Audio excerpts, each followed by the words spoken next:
अहम खबर है, इलेक्शन कमीशन का बल्दियाती इंतखाबात ना करवाने का फैसला हाई कोर्ट में चैलेंज। इस्लामाबाद हाई कोर्ट में पीटीआई के इंट्रा कोर्ट अपील पर समाअत।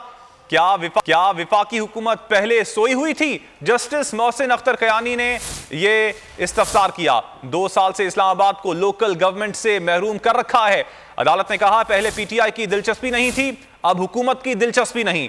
अली नवाज आवान ने सिंगल बेंच का फैसला रखा है। अपडेट कर रहे हैं आपको, इलेक्शन कमीशन का बल्दियाती इंतखाबात ना करवाने का फैसला हाई कोर्ट में चैलेंज। इस्लामाबाद हाई कोर्ट में पीटीआई की इंट्रा कोर्ट अपील पर समाअत हुई। आपको बताते चलें कि जस्टिस मोहसिन अख्तर कयानी ने कहा, क्या विफाकी हुकूमत पहले सोई हुई थी? 2 साल से इस्लामाबाद को लोकल गवर्नमेंट से महरूम कर रखा है।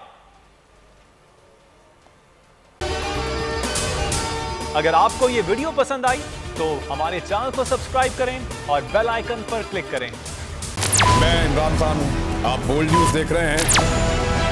सबसे बड़ा चैनल बोल्ड, सबसे बड़े एंकर इमरान रियाज खान के प्रोग्राम इमरान खान बोल्ड के साथ ने रेटिंग के तमाम रिकॉर्ड तोड़ दिए। 56% नाज़रीन ने बोल्ड न्यूज को देखा। सोशल मीडिया पर भी सबने ज्यादा देखा। सब्सक्राइब करें और बेल दबाएं ताकि कोई खबर रह न जाए।